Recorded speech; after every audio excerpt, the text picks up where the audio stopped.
नहमदुहु व नुसल्लिम व नुसल्ली अला रसूलिहिल करीम अम्मा बाद। आज का हमारा उन्वान है मसा अलल जोरबैन, यानी जुराबों पर मसा करना।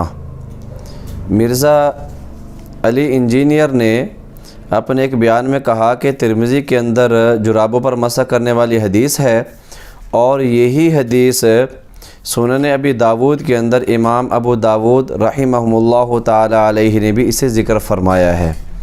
पहले आप मिर्ज़ा अली इंजीनियर की इस बात को मुलाहिज़ा कीजिए, बाद में हम इमाम अबू दाऊद रहिमहुल्लाह ताला अलैहि के हवाले से इसके ऊपर तफसीलन गुफ्तगू करेंगे। फिर जामिया तिरमिज़ी के अंदर आपको एक पूरा चैप्टर मिलेगा जोराबैन पे मसा। अब ये क्या करते हैं, कहते हैं मोज़े चमड़े के होने चाहिए, चमड़े के होने चाहिए।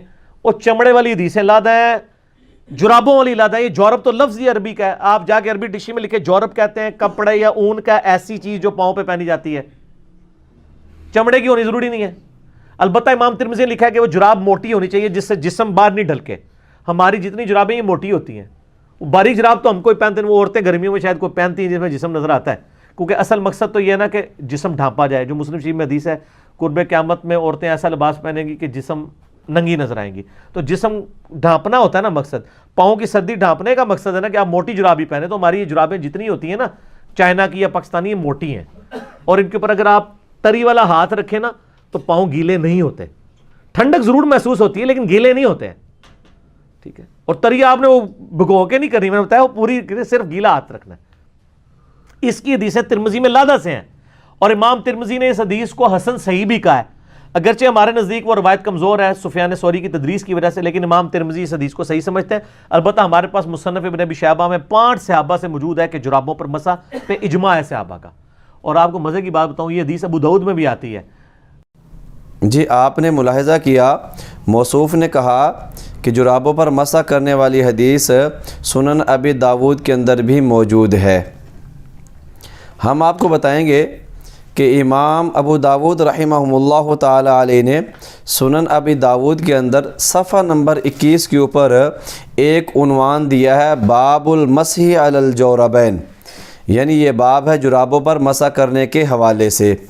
अब इस रिवायत के अंदर इमाम अबू दाऊद रहिमहुल्लाह ताला अलैहि ने वही हदीस नकल की है जो इमाम तिरमिज़ी रहमतुल्लाह अलैह नकल की है और बिल्कुल उसी सनद के साथ है जो सनद तिरमिज़ी के अंदर मौजूद है। जब इस हदीस को ज़िक्र कर दिया तो इमाम अबू दाऊद रहिमहुल्लाह ताला अलैहि ने इसके ऊपर अपनी जरा को भी ज़िक्र फरमा दिया और किताब के अंदर मौजूद है, काला अबू दाऊद काना अब्दुर्रहमान इब्न महदी जिन ला युहद्दिसु बिहाज़ल हदीस।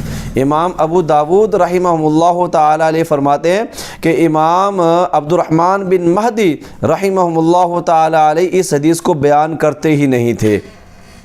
आगे इमाम अबू दाऊद रहिमहुल्लाह ताला अलैहि ने उसकी वजह को भी बयान फरमाया कि इमाम अब्दुर्रहमान बिन महदी इसको बयान क्यों नहीं करते थे। फरमाते हैं लिअन्नल मारूफ़ अनिल मुगीरा अन्न नबी सल्लल्लाहु अलैहि वसल्लम मसहु अलल खुफ़ैन, इसलिए कि आप सल्लल्लाहु अलैहि वसल्लम से जो मशहूर व मारूफ़ रिवायत है जो हज़रत मुगीरा बिन शुअबा रज़ियल्लाहु ताला अन्हु से मरवी होकर आ रही है, तो फरमाया वो मौज़ों पर मसा करने वाली है, जुराबों पर मसा करने वाली रिवायत नहीं है। और इसके ऊपर दिगर आइमा मुहद्दिसीन ने भी ये जरा नकल की हुई है। इसी तरह इमाम अबू दाऊद रहिमहुल्लाह ताला फरमाते हैं कि वरुविया हाज़ल हदीस ऐज़न अन अबी मूसा अशरी रज़ियल्लाहु ताला अन्हु, कि ये हदीस हज़रत अबू मूसा अशरी रज़ियल्लाहु ताला अन्हु से भी मरवी है। और ये जो हदीस है ये सफ़ा नंबर 22 के ऊपर रिवायत मौजूद है। ये तो वहाँ पर बड़ी सराहत के साथ मौजूद है कि अन्नहु मसहा अलल जोरबैन, कि आप सल्लल्लाहु अलैहि वसल्लम ने जुराबों पर मसा किया। लेकिन मिर्ज़ा इंजीनियर और उसकी जो दज्जाली पार्टी है वो उमूमी तौर पर आइमा मुहद्दिसीन की जो तौज़ीहात हैं, जो आइमा मुहद्दिसीन के किसी भी हदीस के बारे में जो उनका अपना तज्ज़िया होता है, जो फाइनल तज्ज़िया होता है, दज्जाली पार्टी उसे ज़िक्र नहीं करती।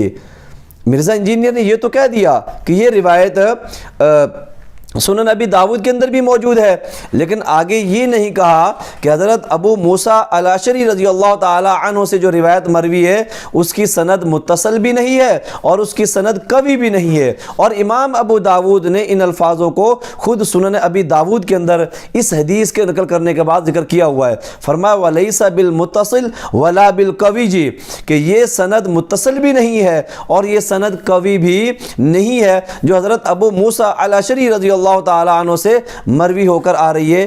اللہ سبحانہ و تعالی امت کو اس کے شر سے محفوظ فرمائے۔ وآخر دعوانا ان الحمد للہ رب العالمین۔